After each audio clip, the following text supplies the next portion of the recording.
Minister's questions. And at question number 1, I call Russell Findlay. Thank you, President Officer. Before I start, I want to make clear that I fully understand the law relating to live criminal proceedings.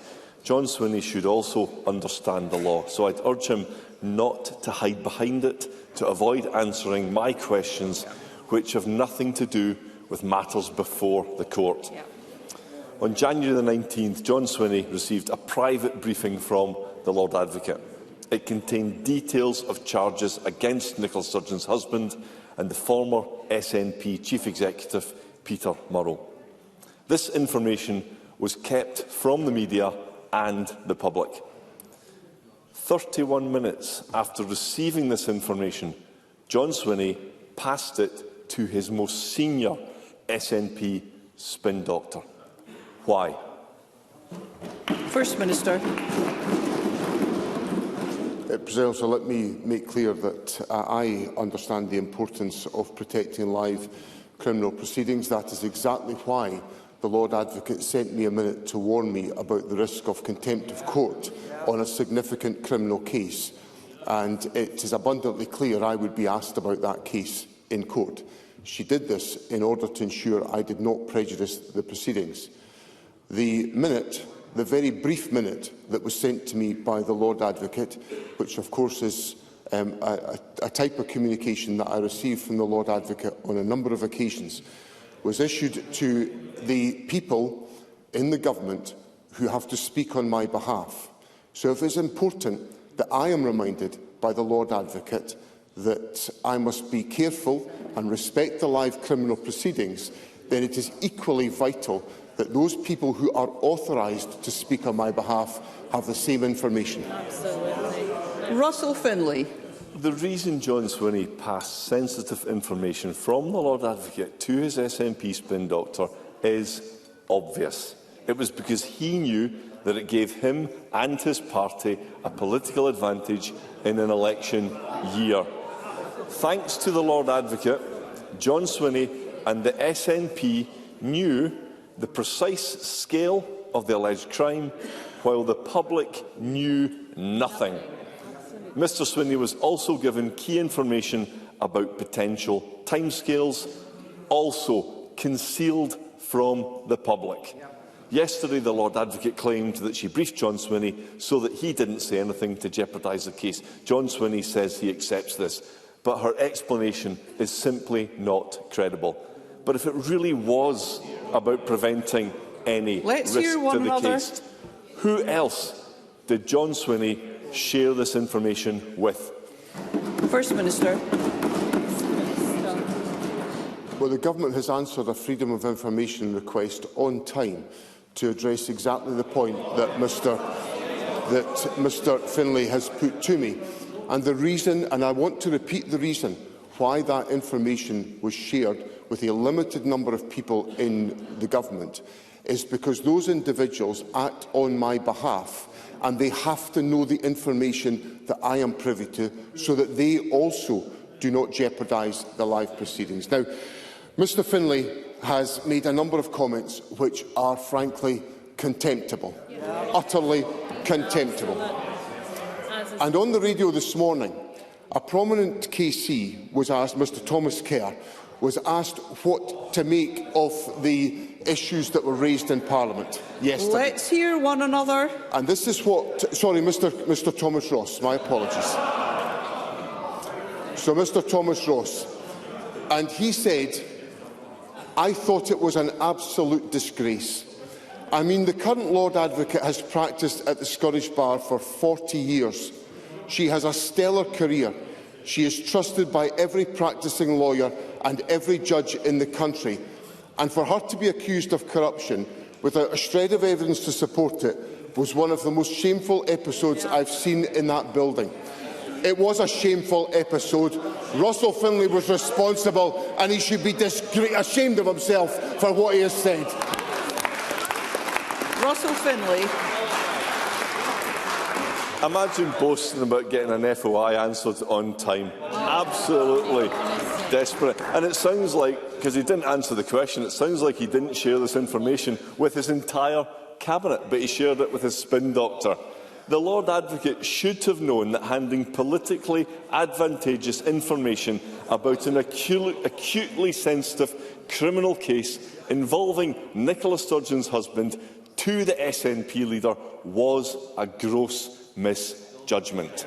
The Lord Advocate was appointed by Nicola Sturgeon and retained by both Humza Yousaf and John Swinney. As a member of SNP government, she's supposed to be scrupulously politically neutral. And I will say it again, in the real world, this smacks of corruption. And it once again highlights... Let's hear one another.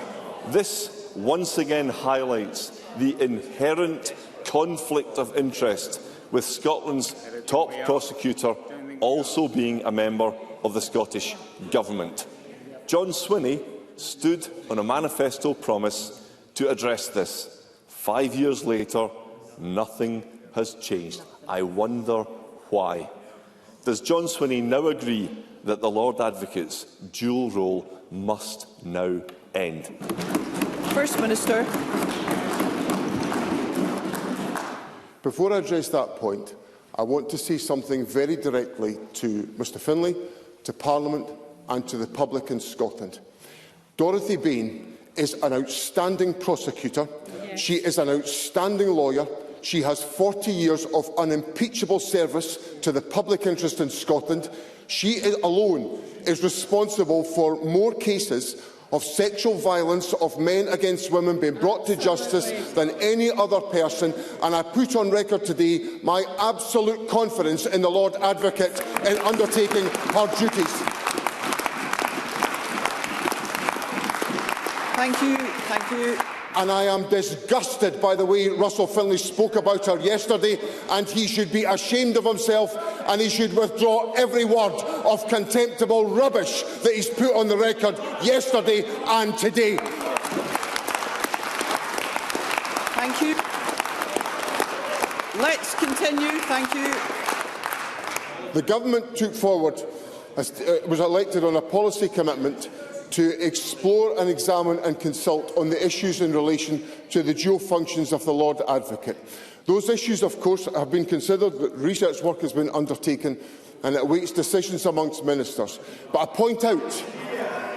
Let us hear the First Minister. Thank you. But I point out that the regulation of the arrangements for the Lord Advocate, holding the dual functions of being the Chief Legal Advisor to the Government and the Head of the Prosecution Service, is in the Scotland Act 1998, which is a reserved piece of legislation. Now, if Mr Findlay wants to do something about it, he should support Scotland in becoming an independent country. Russell Findlay. Well, the best actor for phony anger goes to Oscar goes to John Swinney. What a desperate deflection! Unbelievable. After 5 years, let us hear our proceedings. 5 years of inaction, it maybe will take this rotten episode to finally force the SNP to end the Lord Advocate's dual role. This scandal is typical of an SNP government obsessed with secrecy and spin, personified by the First Minister. And if John Swinney really doesn't understand why this stinks, he's in need of a software update. The Lord Advocate's private memo gave John Swinney political Let's hear one another, advantage. colleagues.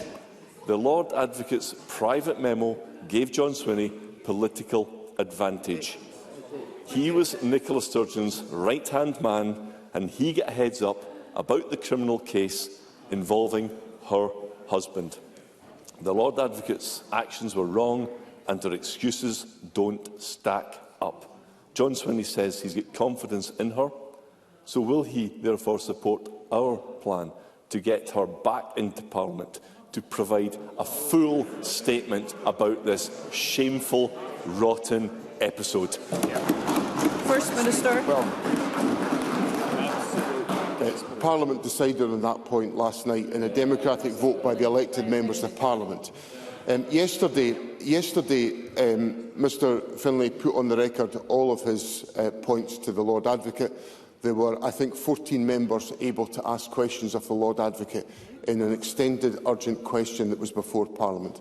And this morning on the radio, Thomas Ross KC said this: "I hope that now everything's calmed down, the Scottish Conservatives are big enough to apologise for making that slur, which is the slur against the Lord Advocate, because being trusted is the most important thing for every lawyer in the country.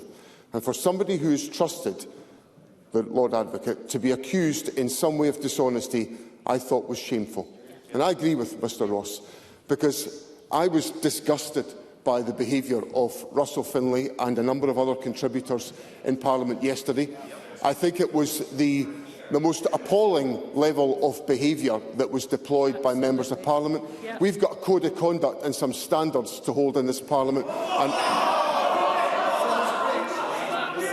Thank you. Thank you. You will stop shouting. Continue, First Minister. Let us hear one another. And the shouting and bawling from the Conservatives demonstrates my point, that they don't deserve to be here, and they won't be here because they're on their way out at the forthcoming election. Question.